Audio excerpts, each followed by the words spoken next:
Okay, I'm about to do an oil change on this 1980 Honda CB750 Custom. Got my supplies, which include a couple wrenches, screwdriver, some high quality oil. I like Marvel Mystery Oil, a new filter and gaskets. Now, when I picked my bike up, I got a whole old shop manual for this thing and the actual owner's manual, which is kind of cool. And in here it tells exactly how much to put in. I went with the 1040, and according to the manual it takes 3.7 quarts. And you're going to need 12 millimeter wrench there on the filter and a 17 down on the oil plug, which is it's right there. Now, I've kind of gotten in the habit of putting a little Marvel Mystery Oil in with the oil before I do my oil changes. Then I heat up the engine for about 5 minutes or so. While I was doing that, I oiled my chain on this old puppy. Now I'm going to loosen that thing up and take off the bolt down there.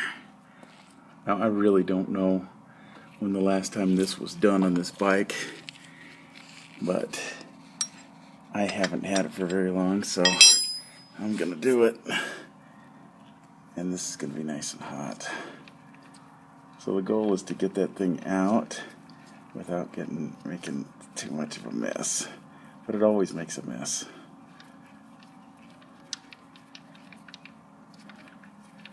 There we go. And that's pretty dark, but it's not terrible. No, that's pretty dark. Okay, we got that almost out. And now it's time to get the filter off. These are on there with a spring, so it'll open up and probably start dripping before I get it off. It's nice to do this when it's warm, because it kind of loosens them up if they're kind of frozen on there and haven't been off for a while. There you can see the color of the oil with the light coming through. Not too bad. You can see there's quite a bit of oil that comes out of there, and I still have some oil dripping out here, so I've placed the bowl so that it can pick up the juice from both parts. When that stops draining out so fast, then I'll finish unscrewing that and take the whole thing off, take out the filter, and put in the new one. Okay, when the filter pops off, this is what you're left with. A little bit of oil dripping. So again, just leave your pan there. And here is the filter. Now, while it was draining before, I cleaned off my little bolt here and inspected it. The aluminum washer is in good shape, so I'm not going to replace it. Sometimes you want to. And now I'm going to pull this out. Make sure I've got a match here. Now in this box you get a couple gaskets and the filter.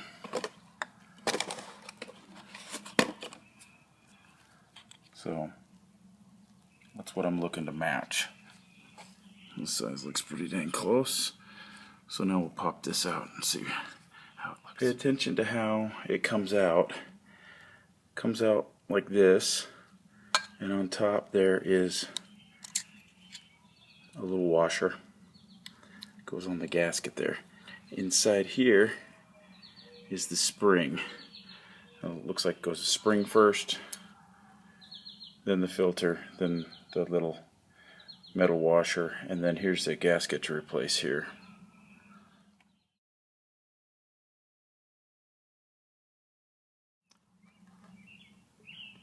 Okay, it was really straightforward. Got the other one out, put the spring in, put this one in. I put a little rubber, or a little oil on the rubber edges so it would slide down, then I put that back over it. Now to get this out, get a little screwdriver that you can get under there without damaging. This is an aluminum housing, so You don't want to damage it.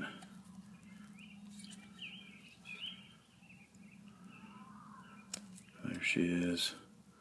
Looks to be in good shape. It's pretty thick, a little thicker than this one. So I'm going to just test that out and see if that's going to end up being big enough or not. And yeah, I think it will. Oh, no problem. And you do want to get a little oil on that there so it'll set. Hi, Dad. Hey, buddy. Okay, now it goes back on.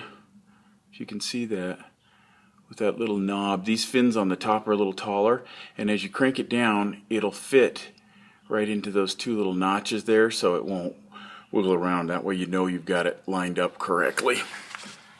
You tighten it down to the correct torque specifications, which of course I didn't do. And then we're going to fill it back up, make sure it's not leaking anywhere. First we got to put in that bolt down there because that thing's still leaking too. So I hand tightened that bolt on there. Now I'm going to use my 17mm wrench to crank it on. But I cleaned it all off before I got it on there. And I'm not trying to strip any threads. This should be torqued down correctly. It needs to be tight enough that that aluminum washer will seat on there. And now we refill it with oil. Add your oil.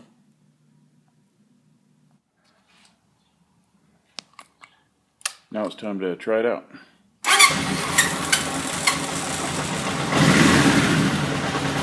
Let that oil move around that engine a little bit and then see where we're at.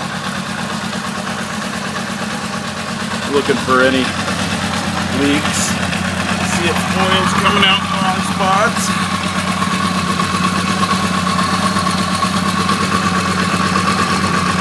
So far so good.